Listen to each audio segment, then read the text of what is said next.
Good evening, ladies and gentlemen, boys and girls, and children of all wrestling ages. I want to bring you all in on a special show and let you all know that we are at the 7x7 in Congress Portal. We're very excited to hear of Terry Funk last Wednesday, and then the incomparable and immeasurable talent of Wyndham Rotunda, Bray Wyatt on Thursday. This is a special tribute show to them and to all the wrestlers we've lost in 2023. It has been a year of remembrance. And for those of you who may know me, Big L, you know I'm a huge wrestling fan. I am a avid watcher. I try to go when I can, when the schedule allows.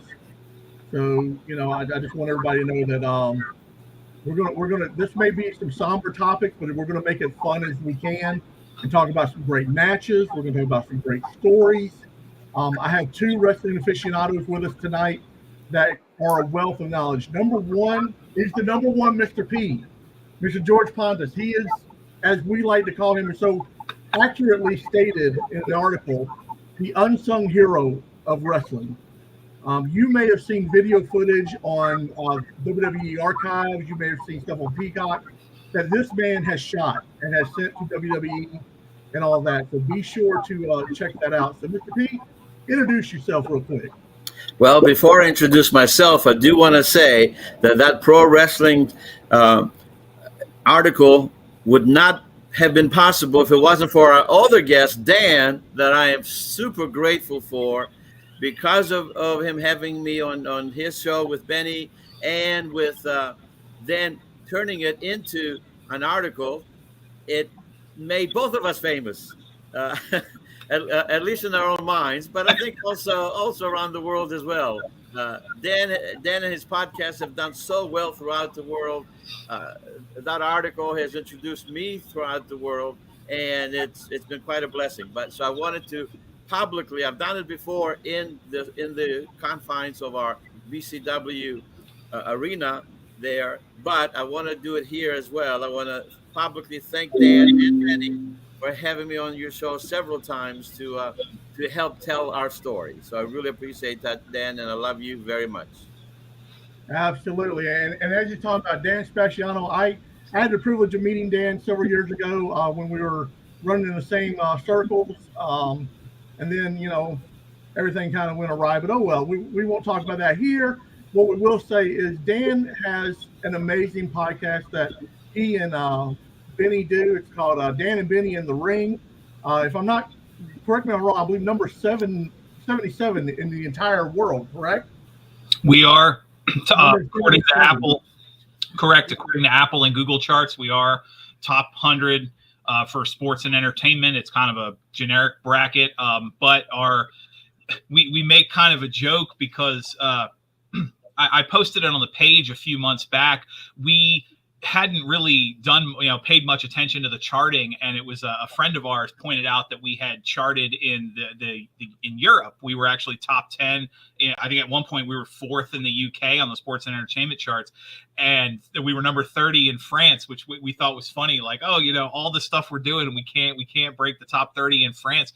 And of all people, we ended up with a little video message from Jim Cornette talking a bunch of smack to us about, one of these days you guys will chart in Malta, and one of these days you guys will chart in Nepal, maybe the mountain. Too many people in the valley to listen to you, and it was a great video that he made for us. And shortly after that, we started noticing numbers. I mean, like I said, we're not going to retire anytime soon, but we've been having a lot of fun. And if I can throw actually some love back at George, he was one of our first early episodes. I think it was 9th. I want to say our 9th episode when we first started a few years ago.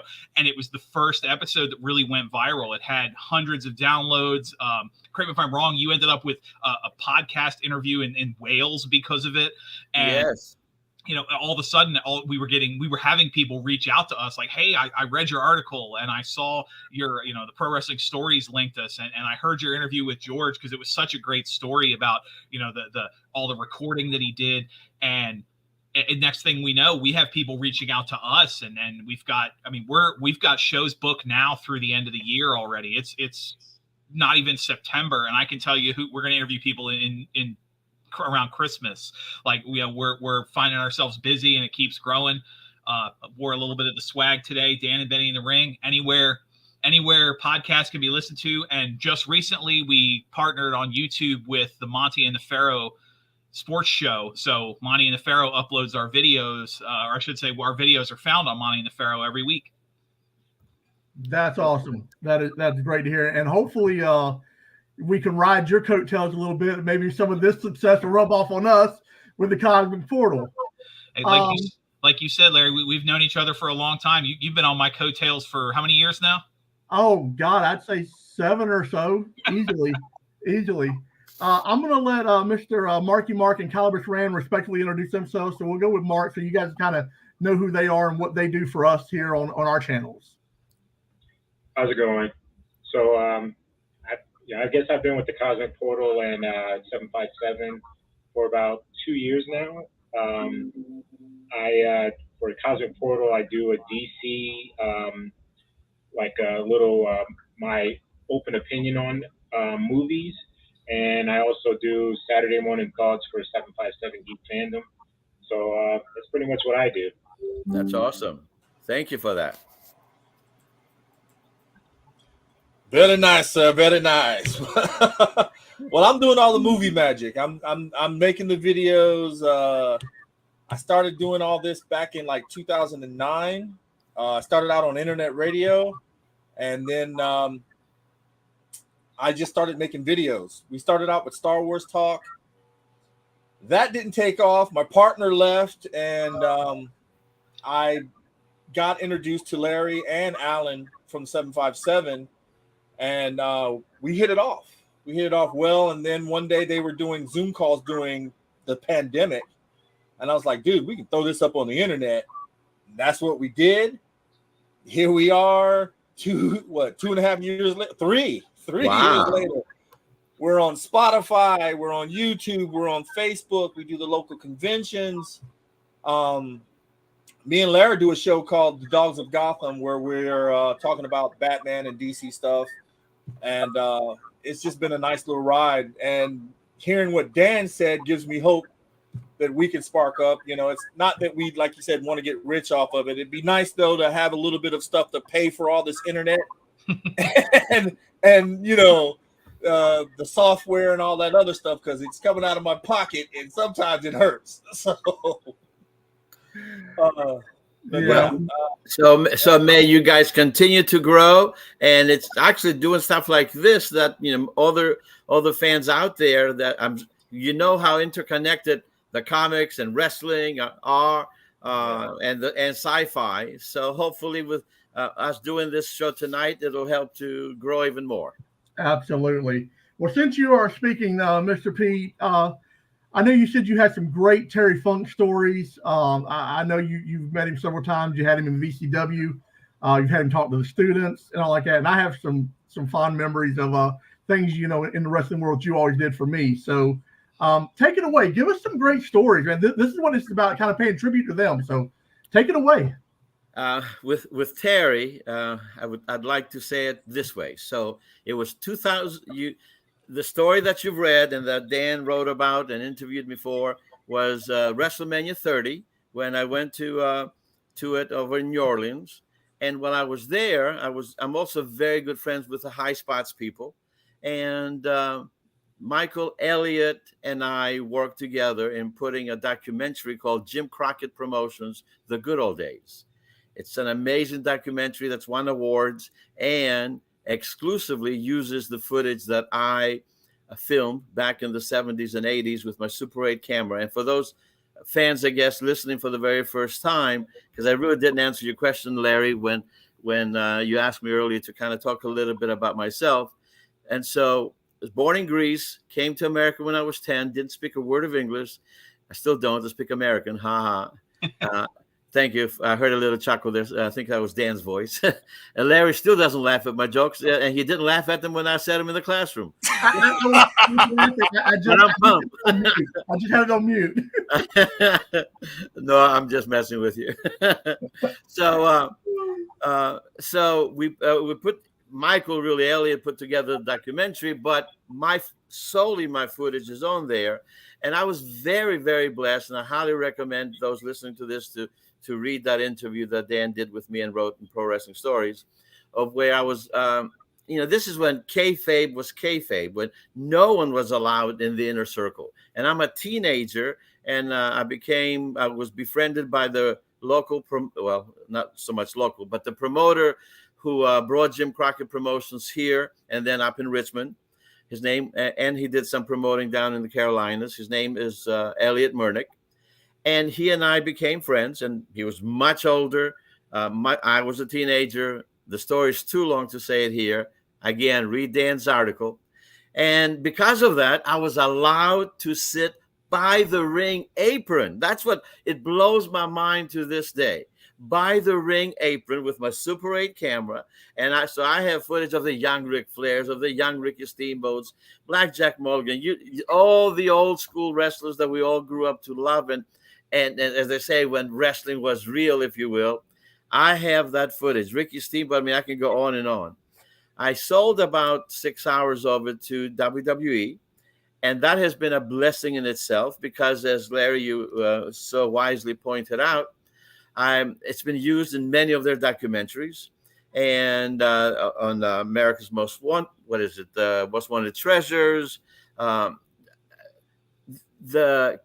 me, what gave the opportunity for WWE to jump on what I had was I have the only. Well, I don't have it anymore. They have it now, but I had the only known arena footage of the Battle of the Nature Boys, and I still am very proud of that. And this was when Ric Flair was becoming a name, and they wanted to kind of put the rocket ship on him, if you will. They decided to bring down the original Nature Boy, Buddy Rogers, and they had 3 matches, one in Greensboro, one at the Norfolk Scope, and one up in Richmond. I filmed, which is really highlights. I don't want people watching this to misunderstand. We were young and we were poor, and we couldn't afford a lot of film to be developed and bought. So what I have is highlights of the match. And I heard it from the inside, if you will, that when Triple H, Paul Levesque, heard that was the footage that I had, he told Ben Brown of the archives, do what you got to do to make that deal happen. And they did. And I was able to sell the footage. I got amazing deals out of it. I got free tickets to WrestleMania. When they come here to town, they, I get free tickets to the show. So and the best part is, and this is really why I decided to sell it to them, fans can actually see the footage. It amazes me. I'll watch a documentary that they put out on the Iron Sheik, and there's my footage. And it wasn't even of the Iron Sheik. It was some of the other matches to give a flavor. Recently, we had Magnum TA, Terry Allen, over at Hampton High School, which is where we're going to be this Saturday. The last time we were there was in March. And Dark Side of the Ring did an amazing episode on very inspirational story. Yes, and they wound up coming over there and filming that. And they've used my footage in Abdullah the Butcher's Dark Side of the Ring. So I say all that to say I've been very fortunate and very blessed. And the whole story started with the documentary of Jim Crockett Promotions.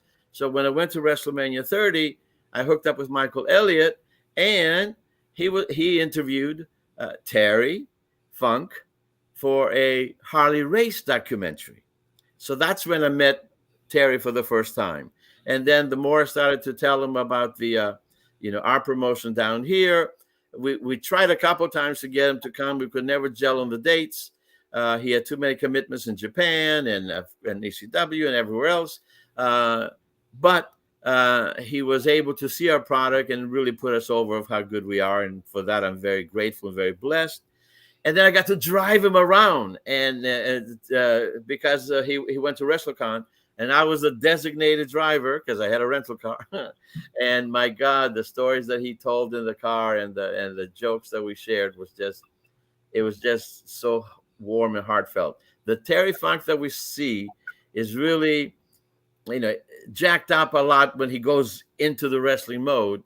He really is a very sweet, tender man that just like to enjoy life and really give back. He has given so much to so many people, and I was just very blessed to be under that learning tree there for that weekend, and just really learn some great stories from it. I also had a chance to introduce him to a very young, I think maybe 13, 14, Colby Corino, who just became the NWA junior heavyweight champion. Yeah. And of course, Terry and his father, Steve Corino, in ECW, you could tell, many stories about that. So I was very happy that I introduced Colby to Terry during that weekend. So that's a little bit of my Terry Funk stories.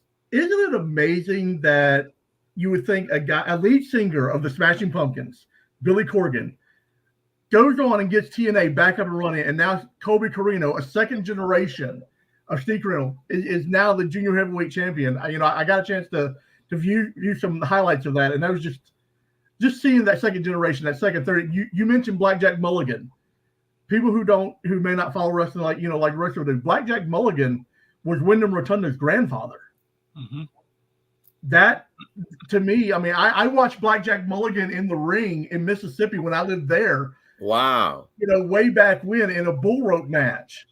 And, seeing Blackjack Mulligan, when I was, 6, 7 years old, and then being able to see, the first time I got to see Bray Wyatt live, even before he was Bray Wyatt, it was still Husky Harris in part of NXT. And I got to see him come out as his Husky Harris persona, whatsoever, and, for me, to see that correlation. Yes. You put it. That correlation. You can see parts of, Barry Windham, his uncle. You can see parts of his father. You can see parts of his grandfather in the way he thought. And it made it so great. Dan, tell us some stories, man. Some I know you got some great things in that brain of yours. Well, it's funny what George was saying and what you were saying with the family connections. We talked about it on the show a while back when we were talking about various teams. I don't remember a time in wrestling where it wasn't storyline related, like, we have to reveal later that we're actually family, that wrestling ever ignored a familial bond, that they never once acknowledged. They talked all the time about, IRS, the father, and he was at ringside for matches. They never, until the end, never openly acknowledged that both who was wrestling as Bray Wyatt at the time and who was wrestling as Bo Dallas were brothers, which I think is an interesting take, because Bray Wyatt was such a unique character, the Husky Harris gimmick, to which translated to Bray Wyatt, which was, everything from the original Waylon Mercy inspiration to the later The Fiend and his darker Eater of Worlds gimmicks and other things. But I think it's interesting because you talk about, obviously the point today, we want to talk about the roundtable, the loss, your intro focused on Wyndham Rotunda and Terry Funk, but on the show, among other things, it's also, and this has been a rough year with 2023. You've also had superstar Billy Graham, Lanny Poffo, George mentioned the Iron Sheik. He passed away earlier this year. Our show, we actually had booked Mike Halleck, who wrestled as Mantar. We had to reschedule him, and 3 days before he was supposed to film with us, he passed away. So, you had him, Darren Drozdoff, who'd been an advocate for disability rights ever since he broke his neck wrestling. And then, of course, Jay Briscoe, who, one of my favorite stories, George, I'm going to point to you again.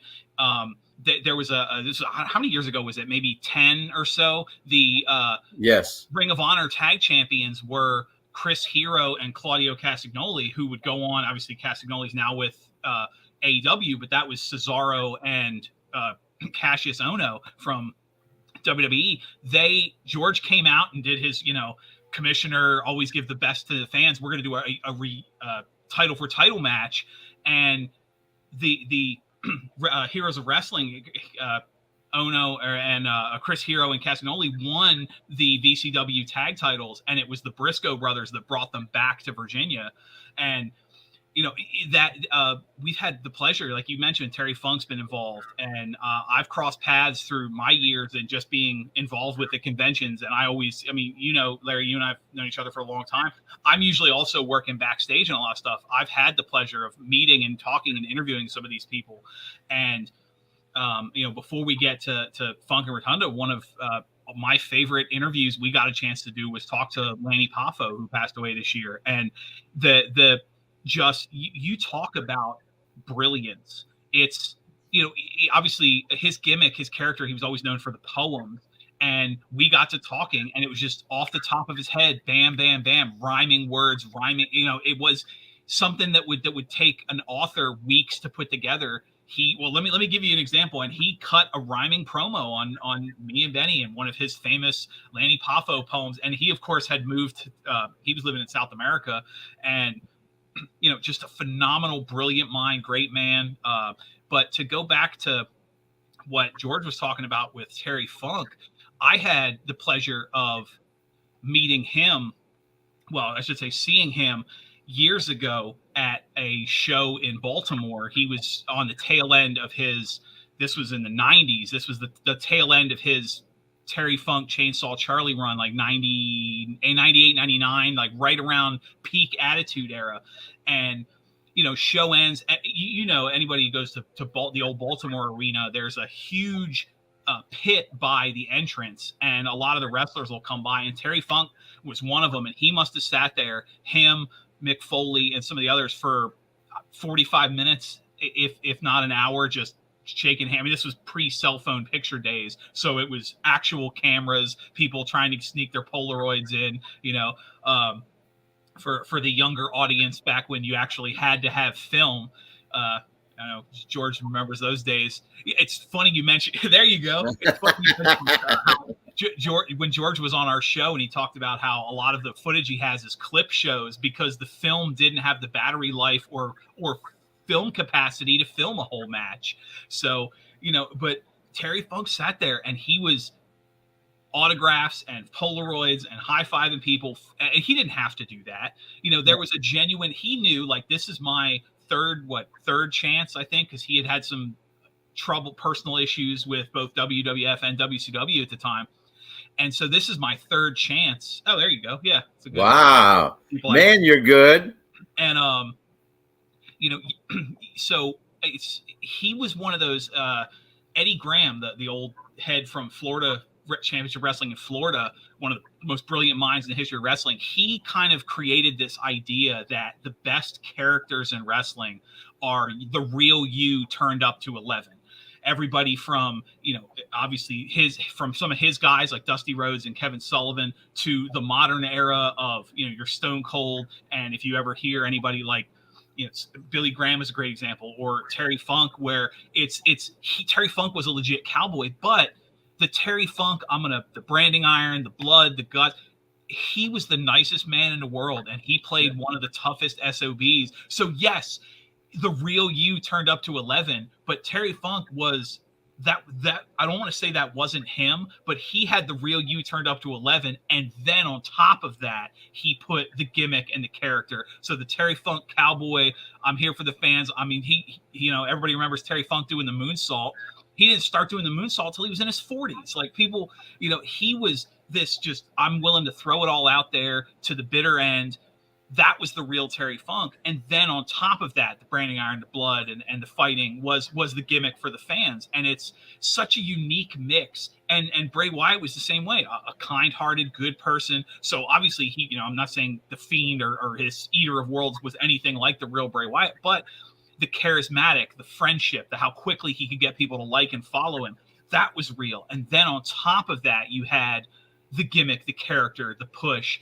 And so I think their careers mirror each other a lot in that you had the real them turned up to 11 underneath of the gimmick. It wasn't a Stone Cold or someone like a Billy Graham or a Randy Savage where that's the real them and that's it. Just here's an 11, or maybe in someone like the Ultimate Warrior, Randy Savage's case, here's a bag of something. Now you're a 12. You had that gimmick. It was such a unique perspective, and I think that's part of why they connected with the fans the way they did, was because of that. Yeah, absolutely. I agree 100% with that. Everything both of you have said when it comes to that. I tell people all the time, I go by the Big L persona, which is it is kind of Larry turned up to 11. And Mark and Calabas and Alan will tell you, when I get on a roll or something will get under my skin, what have you, Big L does come out, and it is kind of just my level of activity turned up. In that sense of it. But I think we all have that part of us that we want to be a certain way sometimes, and then there's other times we just want to be that gut punch type person. Mark, I'll drop down to you real quick. I know you've been a wrestling fan for I found out a long time. Yeah. So give us some stories, maybe a favorite match. Just intrigue us for what you got, sir. Well, I guess I've been a fan since the 70s. Living up in New York, my aunt used to take me to see some of the wrestling events at Madison Square Garden. So I've been watching it for about ever. When it comes to Terry Funk, I love watching him. Like you said, his persona was like out there. He took it to another level. Especially when you see some of the backstage stuff where he's throwing things, and to find out that's just not the type of person he was. It was just the show. I think that's amazing. I love watching him, especially against, Ric Flair. Probably one of my favorite matches, him versus Ric Flair. I love Ric Flair. That's old school wrestling for me. Ric Flair, Dusty Rhodes, all of those guys, the Four Horsemen. And to think about Terry Funk, battling Ric Flair for a title match, and the stuff that they went through together. So for that's one of my favorite things to remember, just seeing those two guys work together. And it is a great loss, with losing Terry Funk. Just the idea, I've seen stuff after the fact, and he was, just an amazing person. It looked like just to get to know. I've never had an opportunity to meet the man, but I wish I had at some point. So that's what I would have to say about Terry Funk. When it comes to Bray Wyatt, I absolutely love his persona coming into the ring, with the little light, and then everybody's got their cameras out with the light going on. He sits in that chair. He knew how to talk. That was one of my favorite things to watch about him. My daughter loved watching him talk, and she doesn't even like wrestling, but she loved Bray Wyatt because he completed that story. Everything he did was perfect, and he just had the gift of gab, and I totally am going to miss that about anybody because I've never seen anybody who took to it as well as he did. So that's one thing that I miss, just watching that type of thing. Absolutely. Mr. Calabas Rand, the man behind all this production magic, sir, regale us. Well, look, I was working at the airport, Norfolk International, and we heard that the wrestlers were coming in. So everybody wants to see the wrestlers. And I watched these giants come down the escalator, and for the first time, it dawned on me that these are some big men. Now, Mick Foley looks tiny compared to a lot of these guys, but he was taller than I am, and I'm 6'2". This dude, he walks over, and I'm stunned with the cigarette in my hand, and he looks at me, and he nods, and he gets into his limo, and he goes away, right? So I'm running in, and I'm like trying to explain to my friends, I just saw so-and-so, and they're like, yeah, the other guys were signing autographs over here, so you missed out. And I was just like, whoa. So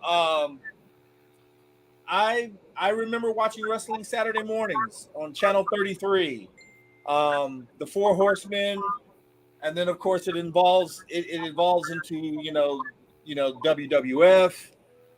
Ric Flair still there. Then Hulk Hogan comes along. I drop off for a while, and my stepson at the time starts talking about this guy with the eyebrow and da-da-da, and I'm like, So I sit down. I'm like, he's no Hulk Hogan. You know, I'm like, this guy. Who is this guy? I turned out to be a big Rock fan. He won me over. That whole Attitude Era was my era. I love that era of wrestling. That Stone Cold breaking of the glass, Y2J. It was just a badass time in wrestling. You know what I mean? We went out and got I got the SmackDown game for PlayStation. And remember when Jax came out with the belts? So I took the belts. I got them all. I went out and bought them all. We put them all on the wall, and we're there battling, you know, getting the belts. You know, that was our thing. I mean, it was a magical time. And then, of course, you know, as time went on, I see this guy comes out with the lantern and stuff, right? So my stepson now he's super into it. And I'm just sitting there like, I don't know. Then he does his finisher. And he's just, you know, he had that charisma. He had that factor. And later I see the match with him and Undertaker in the ring, and Undertaker whispers something to him, and he's standing there with this look on his face. And the Undertaker leaves, and I was just like, that's it. You know what I mean? That's the passing of the torch type deal. I have to admit, I was a little taken back, you know, so young. A lot of potential, so young. Plus, I like that dark side of the characters, you know, like, you know, the Fiend and Boogeyman, I guess, to an extent. You know, Taker has always pleased the crowd, and of course Kane. I like that entertainment factor of it. You know, you can tell me it's fake or whatever, all you want to. These guys put their bodies on the line. One misstep, you know, one cracking of the chair wrong or a pile driver gone wrong. You know what I mean? These are our gladiators. You know, you can, it's scripted or whatever else, but so is everything else that we see on TV. Come on, man. But this takes a little bit of, you know, not only of acting, but the physicality of it. You know, the tolls it takes on their bodies. They're out on the road damn near, 300 and almost 65, some of them are 365 days a year, traveling from show to shows doing this stuff. So it's great entertainment. It's definitely something that I love to see. I don't like the fact that some leave the WWE and go over to AEW. You know what I mean? I kind of wish they would stay where they are, but you know what I mean? Now I'm like you guys. I get to the point where, okay, this is over. Let me go to this show. You know, let me go over here and see how this guy's doing over here. So I'm very happy to meet you two gentlemen, and hearing these stories and stuff like that just really kind of sparks that thing for me. So I'm just pleased to have it.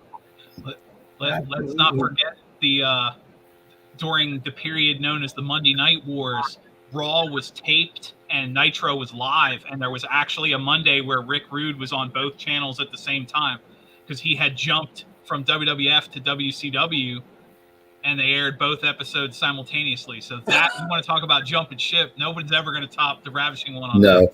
No. Yeah, definitely not. Or the fact that, you know, Raw was at Happy Coliseum, Nitro was at Scope, and you got DX invading, and if you pause the video just right, and it's a split second, you blink, you miss it, you can see me and a couple of my friends walking along the tank as it's going across the street. Oh, no way. Just, and I'm talking, you got, it's just a brief, quick second. That's all right. You made it. You made it in there. So I'm pretty stoked about that. I was at the Hampton Coliseum that night. I wanted to be there, but, you know, I was loyal to WCW at the time. They had the Stinger, and like Scott Hall would say, one more for the good guys. And it was a good decision that you made to be loyal, because look what happened. You got to see the invasion. We saw it only on film in the when they put it up there on the Titatron. Right.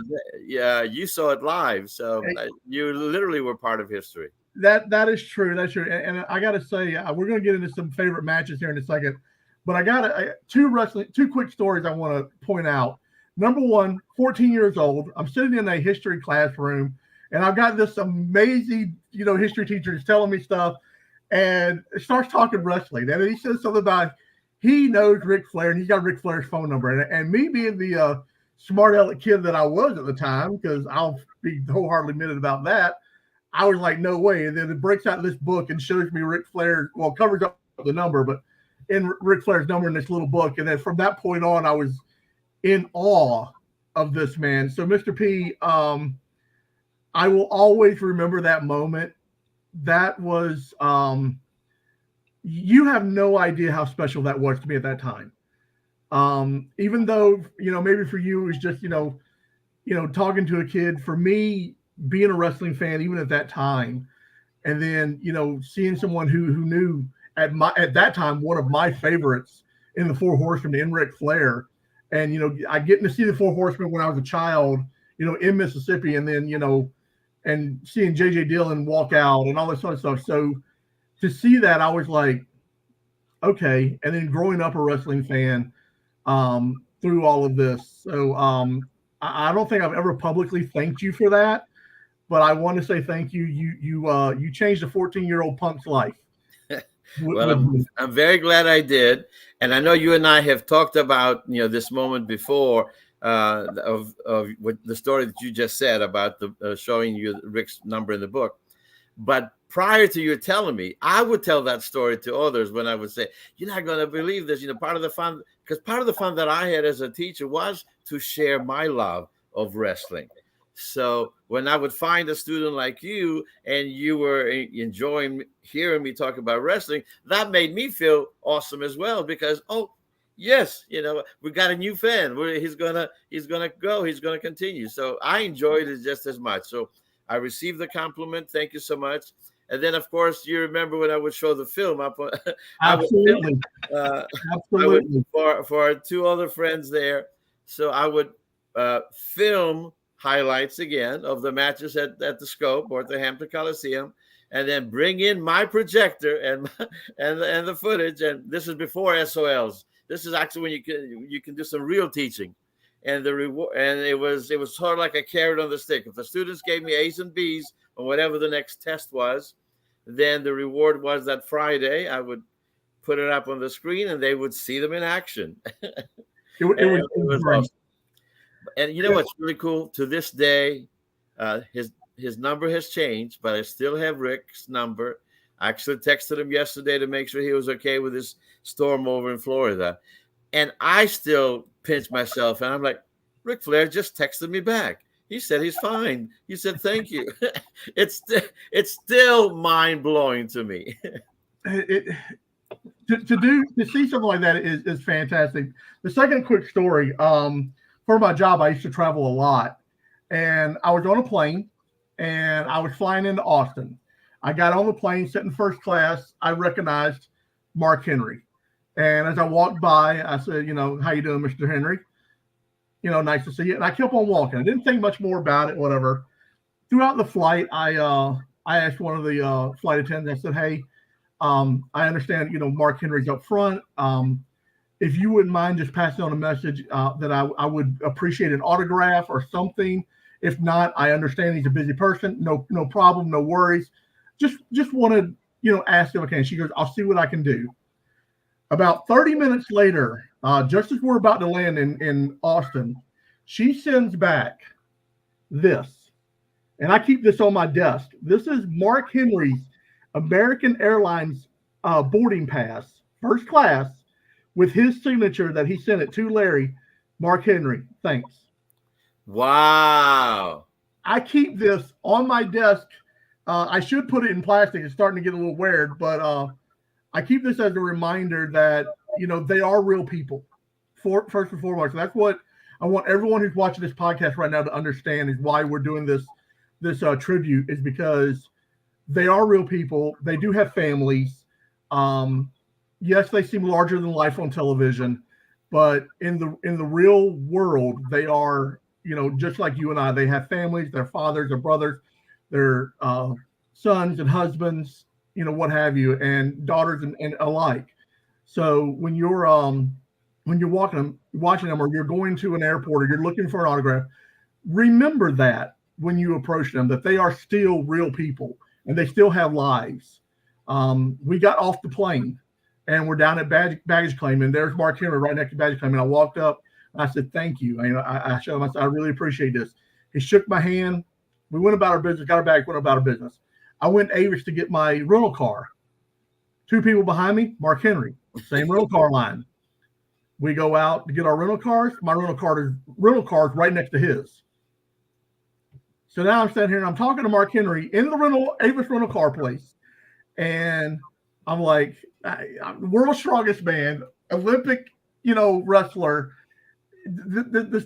Oh God, I mean, this guy is here. And so I call my dad and I'm like, "Hey Dad, you're not going to believe who I'm talking to." He goes, "Who?"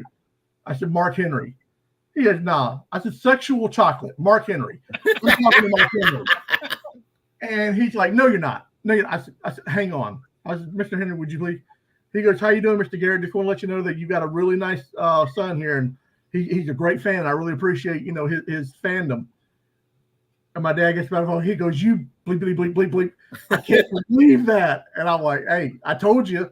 So we got a nice picture and that kind of stuff. But those are the things I want people to know. They're actual real people. That's right. Mr. P, I know you've witnessed some amazing matches. You filmed some amazing matches. If there is a match that stands out to you, it may not be just a Bray Wyatt or Terry Funk or, any people we've lost. If there's a match that stands out to you in the wrestling world, what would you say would be the one that sticks all the time that you talk about? And I want to answer that, but because Dan mentioned earlier the Iron Sheik, it reminded me of a story, and I always try to have something new and different to say when I do the podcast. So you're getting an exclusive. I've never shared this particular story before. So the Iron Sheik and I, not that we hung out every time he was at in this area, but we became friendly. It was that Mediterranean connection, if you will, with him being Middle East, me being Greek. And so we connected. We talked about food. We talked about wrestling. We talked about everything. And so it was an incredible blessing when in August of 1982, and we had actually talked the next time he was in the area, he was going to come over to my mother's house so he could have some Greek food, which would remind him, of real authentic Greek food and Mediterranean food. So it was in Atlanta, and I went to the TBS Superstation. Gordon Soley announced me by name that I was there in the audience. And then afterwards, I was able to stay in the back and watch them cut their promos like they did back in the day. And right there next to me was the Iron Sheik. And we reconnected again. He was like, "Yes, I'm doing some things about maybe going to New York," meaning WWF at the time. But if that doesn't pan out, I'll be coming back to Mid-Atlantic, and he wanted to come over to my mother's house and taste the food. Well, we know the rest of the story. He wound up going to New York, and we know what happened with him and Hulk Hogan, and the rest, as they say, is history. But going back to what you said about them being real human beings and family people and everything else, they sacrificed all of that to entertain us. And at the end of the day, he just wanted to taste that Mediterranean food. And my mouth is watering thinking of my mother's, God rest her soul, and God rest everybody's soul here that we're talking about, because of her food was so good. So that's my Iron Sheik story. And I've posted that picture of him and I in the back at the TBS studio there on my Facebook. And I still consider myself very blessed that that moment happened. I've seen that picture several times. So do you have a favorite match? I do. It's a standard question, my standard answer when people ask me what's your favorite match. It was Ric Flair versus Ricky Steamboat at the Norfolk Scope. They went 60 minutes, and it was a draw, and it was amazing. people were literally turned away. And so they came back 2 weeks later and they did 90 minutes. And that one became my favorite match. And that one was a draw. Now think about that, 90 minutes to be able to hold the people together. And this is no disrespect to boxing. I have much respect for the fighters, especially Muhammad Ali. I have great stories about him. But they get their little breaks in between there. Not these wrestlers. 90 minutes. And they didn't just do it for us. From here, they went up to Richmond and did it there. They went down to Charlotte. I mean, when Ric Flair says, 7 days a week and twice on Sunday, that's legit schedule, like you said, Larry, earlier, about how hard they worked. So my favorite match of all time was the 60 minutes, then became the 90 minutes between the two. And actually, I filmed some of that, and WWE has that footage. Oh, wow. Yes. What about yourself, sir? Favorite match? Dan, you. Yes. Oh, yeah, Dan. It's actually funny. George mentioned the 90-minute with the schedule wrestlers have today and the push for shorter matches and longer talking and backstage segments. You talked one match, and they put more time in that one match than some wrestlers will put in a month today. Their matches combined won't be 90 minutes. But if I may, actually, you were asking about wrestling stories back. And since we're on the topic of wrestlers who have passed, in 2017, Ivan Koloff passed away. I actually had a chance to meet him. Pure happenstance in 2015 in Virginia Beach. He was in town. I don't exactly remember what he was doing, but I recognized him, and he was so legitimately excited, holy cow, this someone, because at the time he's, you talked about the wear and tear. So he's older, he's hunched over. The picture I have of the two of us together, you can see that he's clearly the wear and tear is taking his toll on him. But he was so excited that he met me, or that I recognized him, and that I had met him.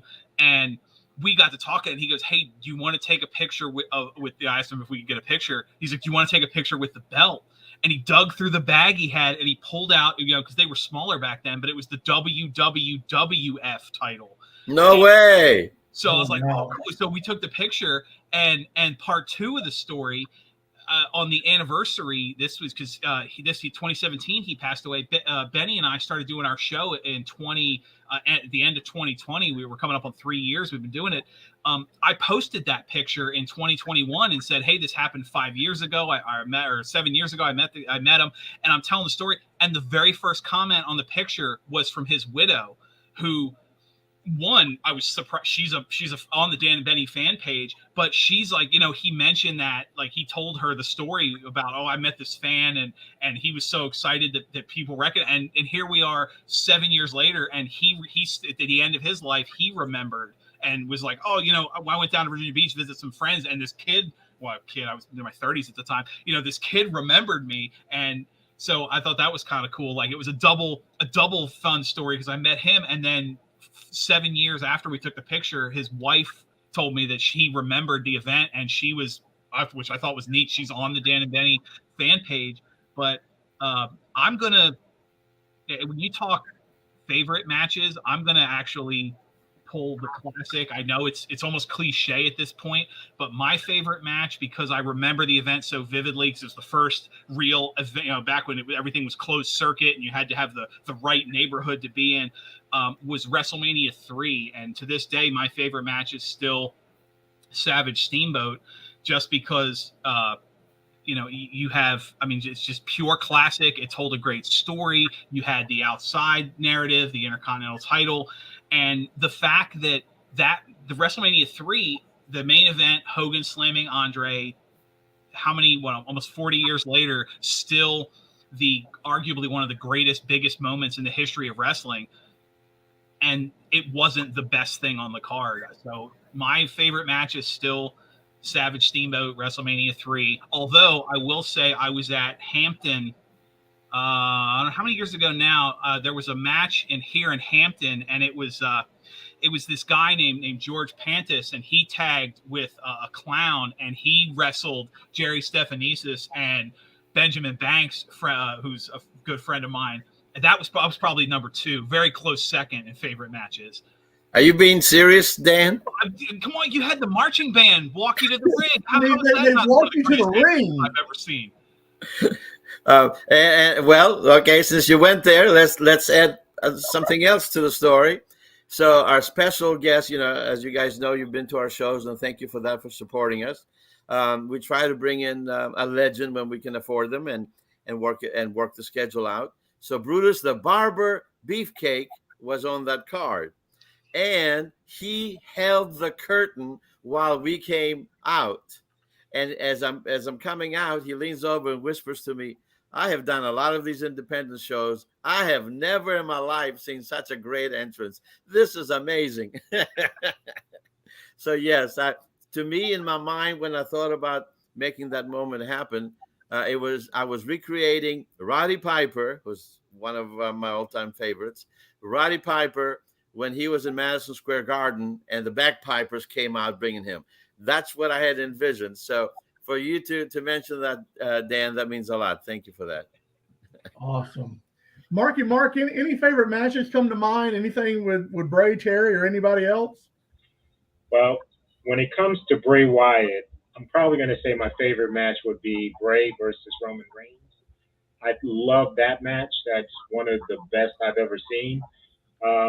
Favorite all-time matches would have to be going to be Dusty Rhodes versus either Ric Flair or Barry Windham. I can't pick between the two.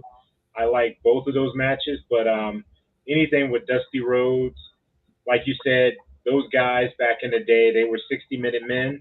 It was going to be a 60-minute show, so they would put their heart and soul into those matches. So probably, I absolutely love Ric Flair, but Dusty Rhodes was my boy because he was a big guy, but he can move around that ring, and he looked so sweet doing it. And back in the day, he definitely had the gift of gab. So, yeah, I'm probably, anything with Dusty Rhodes in it, that's my favorite match. Awesome. Mr. Calibus Rand, what you got, sir? I love Bray Wyatt when he was taking on John Cena. I'm not, but I had to. I say I love that intro. The rocking chair, the lantern, the lambskin. The faces, and I mean, that was the great showmanship era. But I think one of the best matches I've seen was when I was younger, and it was the Hardy Boys versus Edge and Christian when they did that ladder match. And after the ladder match, they shook hands because they had tortured each other. And I'm watching it, just sitting there amazed at these guys. Again, there's no amount of money that you can get me to climb a ladder, fall off of it, hit the stage, or even fall on a ladder or through a table. Right. And then the next night, here you are on Raw, you know what I mean, after the fact. So that was one of my favorite matches. That always sticks out to me because at the end of it, they were like, we put our bodies on the line for it, and they shook hands afterwards, and I thought that was pretty special. And again, I know I'm going to sound like a hater, but I love it when The Rock beat John Cena at WrestleMania. I think we all like when John Cena gets beat. Yeah, I just, I mean, and don't get me wrong, my son was a big John Cena fan. He had the shirt, the damn wristbands, and the hat, and he went to school as John Cena. And that's a great role model for a young kid, and I'll admit that. But as an adult, I was just like, I need him to get stomped. I need. Well, as far as John Cena coming back to wrestling and SmackDown or whatever, I'm just going to go public record and say I've seen enough. I respect the man and what he does in the ring. I respect what he's done on Hollywood. Great, great performer. For me, if I'm talking Bray Wyatt, I would have to say his Randy Orton match with the Firefly Inferno match. The theatrics of that is what I enjoyed the most. The theatrics of it. It was, you could tell they put time into it. that they thought it through. And the one thing I say about, Wyndham Rotunda is I put him in a category of his mind could outthink, when it comes to creative, most of the writers on any show right now. Just the way he could create stuff. Terry Funk, I've sat and talked to Mick Foley, several times.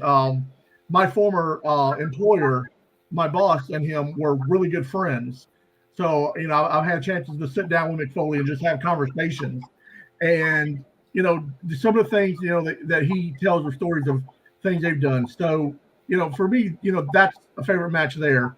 But if I have to go all-time favorite, like my all-time ultimate match, I will always stick to the Midnight Express with Jim Cornette and the Rock and Roll Express scaffold match. Oh my God! I love that match. I love the what was put into that match. It was the first time we saw any time of real height and danger outside of the ring, in the ring, that they brought to it, and just the allure of, Jim Cornette with the tennis racket and him, boasting that match up, and it was going to be dangerous, and it was going to be the heights they've never seen, and that. If you've never had a chance to listen to Jim Cornette, I understand he can have a mouth sometimes, but if you listen to what he talks about, the man is insightful. And I love that. And, getting back, to Bray Wyatt, Wyndham Rotunda, on the mic, I think the only one. Oh, see, there you go. That's fantastic. I love that. The centerpiece of my collection. This was from their 25th anniversary tour. Oh, beautiful body. That is nice. One of the few known pictures of all four of them. So that's amazing. Including late great Bobby Eaton. So you talk about Express, they've always been one of my favorites. Beautiful Bobby Eaton. That was my guy. He's from Alabama. My family's from Alabama. So I had to. Enough said, right? Well, and we want to make sure we people listening to this are aware that September 11th, WWE will be right here live. Raw will emanate from the scope here in our very own Norfolk, and I think they're going to have definitely something special, especially with being on 9/11. So, absolutely, it's going to be a very moving show, I believe. And I believe it's going to be a great show. If you've never been to a Raw at the Scope, I encourage you. Tickets are what, $20 right now, like $20 a piece. Yep. Spend the money if you can afford it, and go. You won't be disappointed. Even in the higher seats, there's still action. You can still see things going on, and that's what I love about what I consider a smaller arena. Mm-hmm. But I mean, cut you off. No, go ahead. I was going to say part of you're going to be hard pressed to find an arena with more wrestling history, especially the Mid-Atlantic, than the Scope. But part of the reason that was such a popular wrestling venue is because when you're talking center court where they put a ring, there is not a bad seat in that arena, period. No, I agree 100%. I absolutely agree. My daughter bought me tickets a couple of years back for Father's Day, and she was like, I got tickets for Raw. We're going to go to Raw. And she's my wrestling buddy. And we went, and I was like, oh my gosh, well, how much do these seats cost you? She's all, Dad, it wasn't that much. Don't worry about it. And we're sitting there, and we have, amazing seats. So like you said, you're not going to get a bad seat in that arena whatsoever. Anybody else have anything they want to go over before we start wrapping this show up? Because I think we're coming up on our hour, and I want to be respectful of everyone's time. You have a question real quick from Vanessa Townsend. Ask Mr. P about Starrcade 88. Oh, okay. And then we have to talk about my show coming up this Saturday over at that's what I'm going to. That's okay, very good. You. Starrcade 88, and right at the Norfolk Scope. I'm right there front row, taking in all the action. Afterwards, I took the Road Warriors to their hotel, and I can't say much more after that. Statement redacted. Yes. Wow. Hey, you know what? I've been to some establishments with wrestlers before where There have been, beverages of an adult nature passed around, and it can be fun. Yes. Interesting is the word I'll use. So, Mr. P, tell us about the show coming up this Saturday. Let us know. Give us all the details. So this Saturday, it is a fundraiser for Hampton High School, not only my alma mater, but in my educational career, I've started at the original Woodrow Wilson High School, went from there to the original I.C. Norcom High School, went from there to the Doc Craddock High School, and then wound up my career over in Hampton as assistant principal at Spratley Middle School. And then I went back into the classroom because I wanted to spend more time and be free to go visit my mother and sister in Greece.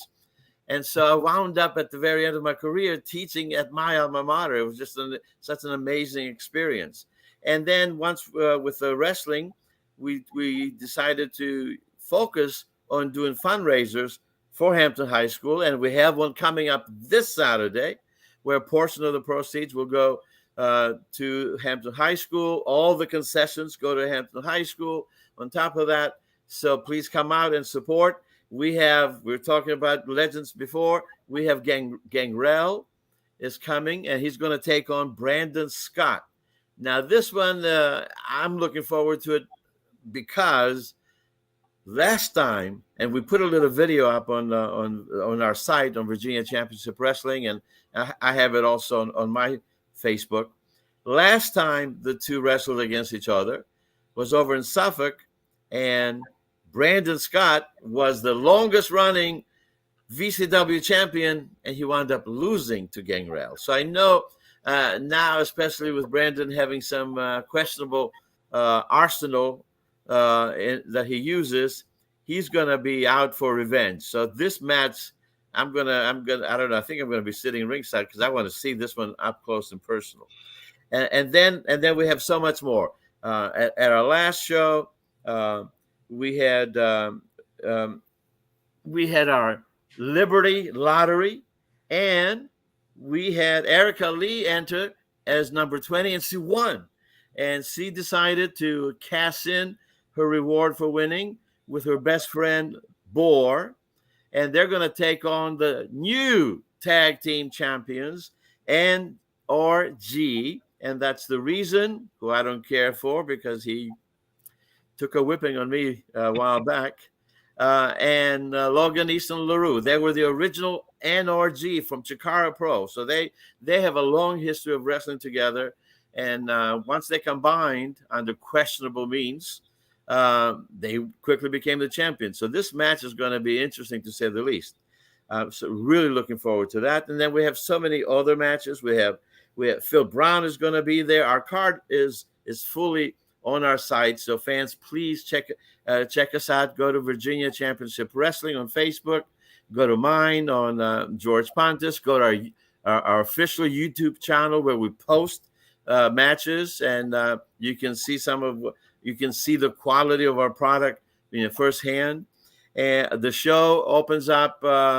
Doors open at 6:30, and the show begins at 7:30, and it's in the gym, of course. And also what we will do when we bring in a legend like Gangrel is we'll give fans a photo op opportunity and get autographs. So that's available, and that's on our site, vcwprowrestling.com. Some of the other matches, Dirty Money is taking on Chris Slade. Irving Legend is on there. So, the one team that's not going to be there is the Pinky Society. Jerry Stefanicius is not allowing them to be there. I'm trying to, it's not going to happen. So they're not going to be there because he's celebrating his birthday. It's a big 4-0 for him, and I wish I could say I'm happy for him, but Jerry and I have too long of a history. So I'm going to leave it at that seeing how he's going to celebrate is going to be an interesting experience, and I'm going to do my best to bite my tongue because I'm a nice person. So I don't know how I'm going to handle that. But I highly recommend everyone come out. Dan, I'm going to ask you, since Larry, you too, since both of you have been and are good supporters of our product. For those listening and are on the fence whether they should come to a live independent show, why should they come to one of our VCW shows? Dan, you go first. Well, two things. One, I mean, the quality of wrestling is always high. The matches, there's always a lot of fun there. But the independent scene gives kind of a unique atmosphere you don't see. We were talking about how the arena at the Scope, how God is a great crowd. At the independent shows, one, because you have these loyal followings. Anybody that remembers old wrestling, you mentioned being a fan of the 70s, watching the old territory tapes. You watch in Memphis, WCCW, Florida, Georgia Championship Wrestling, wherever territory you're looking at, watch the tapes, watch the front row. It's the same handful of people at every taping. They're at the Memphis Coliseum every Monday night. They're in Charlotte. They're in Norfolk, Hampton, wherever. So there's this kid in the Norfolk with his camera every week. You've got these. It's the same crowd. VCW has that.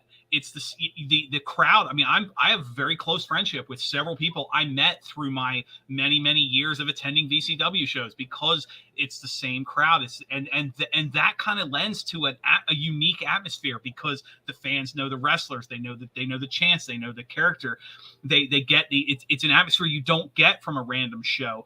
And the other thing is it's the perspective of the future. I mean, George mentioned Colby Carino.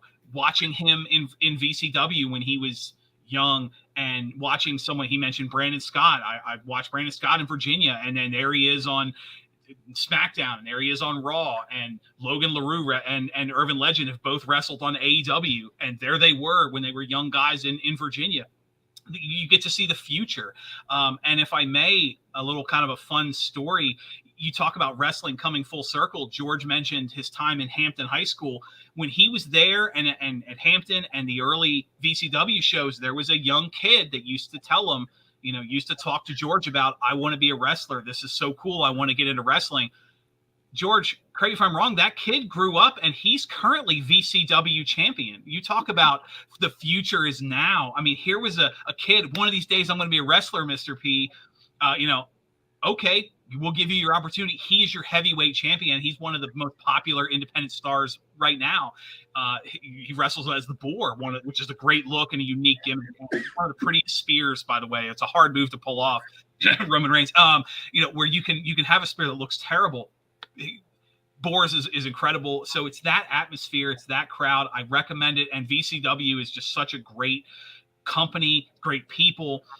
If you're anywhere in the Virginia area, you have to check them out.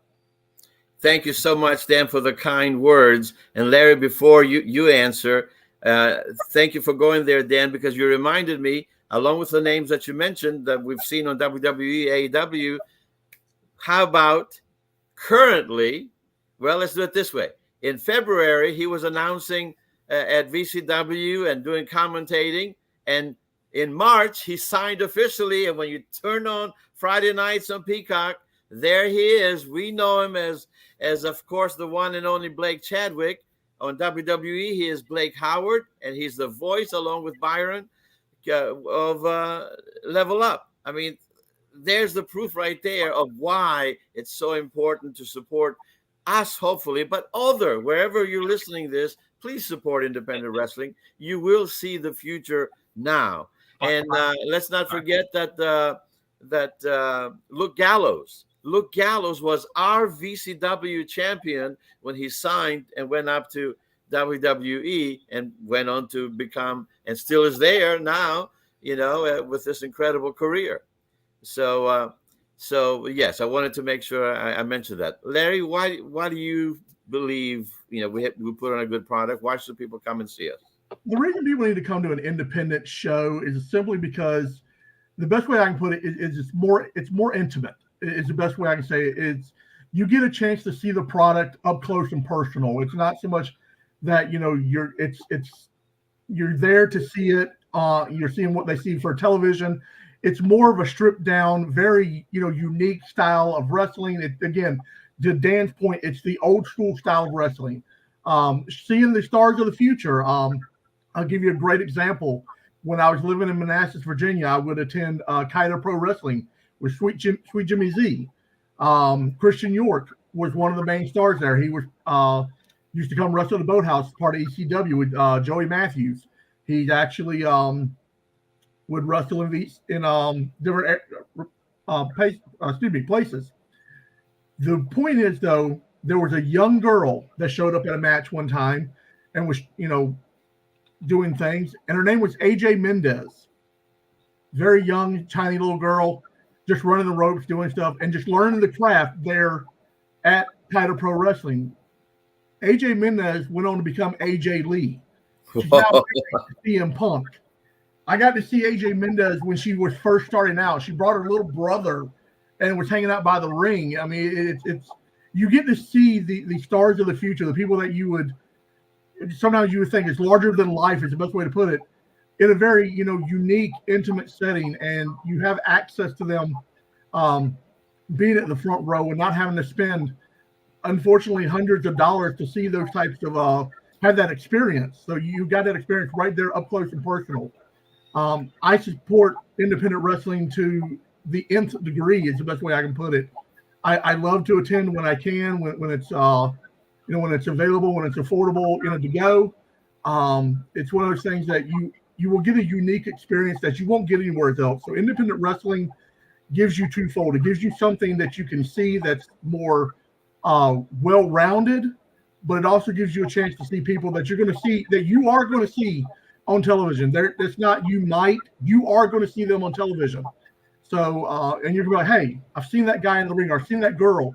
I've watched them do stuff, on an independent scene, and I followed their careers. I followed Kevin Steen's career on the independent scene long before he became Kevin Owens. Mm-hmm. When, Sami Zayn was still El Generico in ROH. I'd go to ROH shows and watch these guys putting on their craft, when they were younger in the business.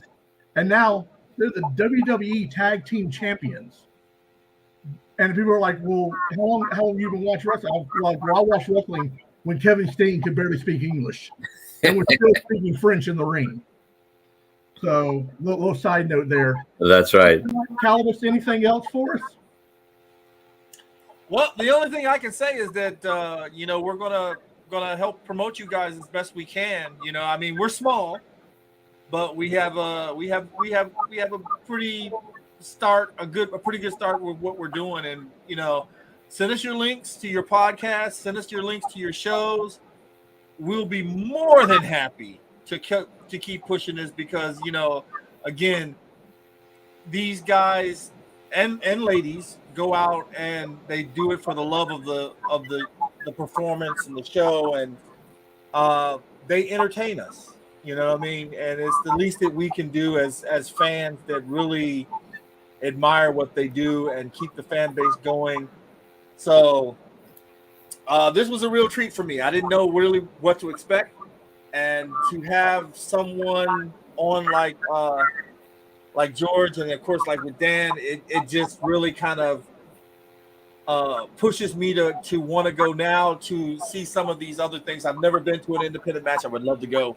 Matter of fact, me and Big L have been talking about this for a while. It's like, it's time. We're gonna find some time to go. We're gonna go. And I'm like, okay, we're gonna find us a place. We're gonna have to grab Marky Mark and head on down there to one of these arenas. Gentlemen, I want to thank you both for the information of wealth and everything else. And like I said, anything that the Cosmic Portal and 757 can do to help you guys, please let us know.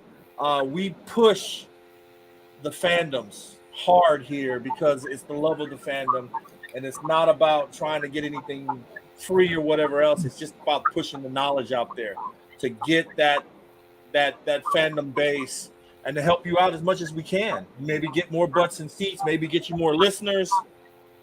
Whatever we can do, let us know. Absolutely. Mr. Pontus, Dan, what are the tickets start at for this Saturday's show? What's the pricing? Front row is $30. Second row and the remaining seats on the floor are $25. And then because we're in a high school setting, we have the bleachers, and that would be like general admission, and that's $20.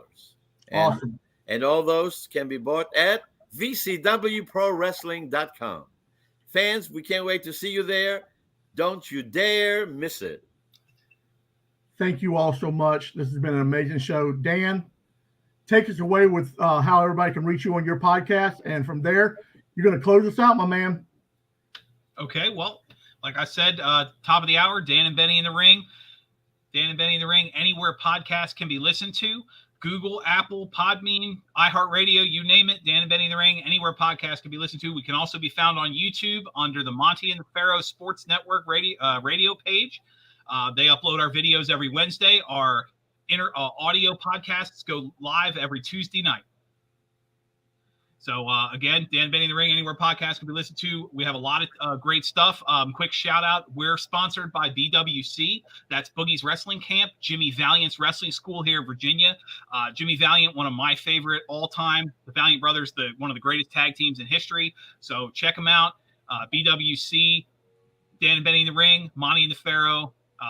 Anywhere podcasts can be listened to, anywhere we can be found. It's great stuff. Awesome. Thank you, gentlemen. Thumbs up.